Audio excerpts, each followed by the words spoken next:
bonjour. Ce cours est dédié pour la famille Benichou. Qu'Akadosh Baruch Hu leur donne plein de bracha, la refoua shelema, la longévité, la réussite, une bonne parnassa, et que tout ce qu'ils font, qu'ils réussissent, Bezrat Hashem. La paracha de la semaine, c'est la paracha de Vaishlach. Akadosh Baruch Hu, il a écrit dans la Torah comment Yaakov Avinu a affronté Esav.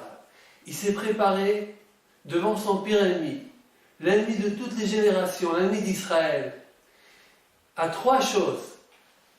La prière d'abord, les cadeaux, et en dernier, la guerre. Yaakov, il a trouvé que la première solution, c'était la prière. La deuxième, les cadeaux. Et la troisième, c'était par défaut la guerre. Il a commencé par prier à Hachem. Après, il a envoyé les cadeaux. Il n'a pas eu besoin de la guerre. Quand il s'est prosterné 7 fois, Esav, il s'est rempli de pitié pour son frère. Il a couru vers lui, l'a embrassé de tout son cœur. Rabbi Ovadia Sforno, qui était un des grands commentaires de la Torah il y a quelques centaines d'années, il dit, si les légionnaires de Jérusalem, pendant la destruction du deuxième temple, si eux, ils avaient fait comme notre ancêtre Yaakov, et ils s'étaient arrangés avec les Romains, il n'y aurait pas eu la destruction du deuxième temple. De là, on voit comment faire pour arranger une situation de querelle, de bagarre, entre des ennemis, une haine profonde, même ancienne, même très très dure. Voilà la recette, comment arranger. La prière, les cadeaux, et la guerre on met en dernier. Ça se trouve, on n'a pas besoin de la guerre. La guerre, c'est juste pour un dernier outil.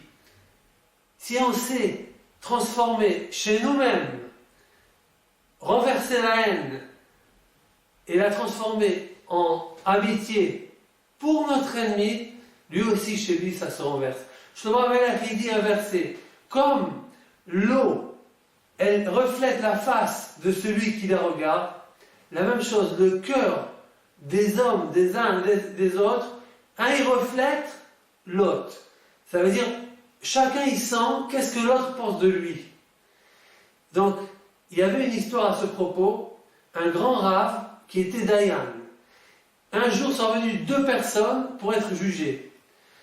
Et il a fait le psak din, il a tranché, l'un il était coupable, l'autre il était acquitté. Celui qui était coupable, il a gardé rancune contre le Dayan.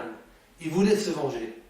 Un jour, le Dayan, il va de la maison à la synagogue, et il voit de loin dans le tournant, il aperçoit le monsieur qui était coupable, qui l'attendait. Il a compris qu'il voulait le tuer. Il a continué à marcher. Et en marchant, il pensait dans son cœur, il a renversé son cœur pour le bien de cet homme. Et il pensait du bien de lui. Et il pensait comment l'acquitter. Et en marchant jusqu'à ce qu'il arrivait devant lui, déjà dans son cœur, il arrivait à l'aimer.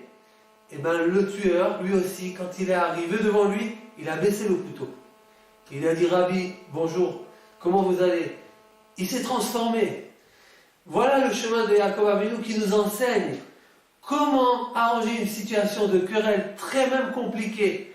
La Mishnah elle dit, Zéo Gibor, qui c'est l'homme le fort, qui c'est le Hercule, qui c'est le fort dans son âme, dans son caractère, qui c'est l'homme qui craint rien.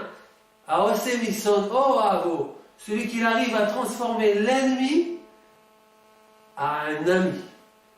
Ça c'est la Gvoura, ça c'est la force. La force ce n'est pas d'écraser son ennemi. La force c'est d'arriver à le transformer, à le rendre ami. Qu'Hachem nous donne la force, nous aussi, dans notre situation, chacun dans différentes situations, d'arriver à comprendre que quand on se prosterne, quand on arrive à s'humilier, même devant un ennemi comme Esav, jurer, on arrive à le changer. Il arrive à nous aimer. Shabbat Shalom.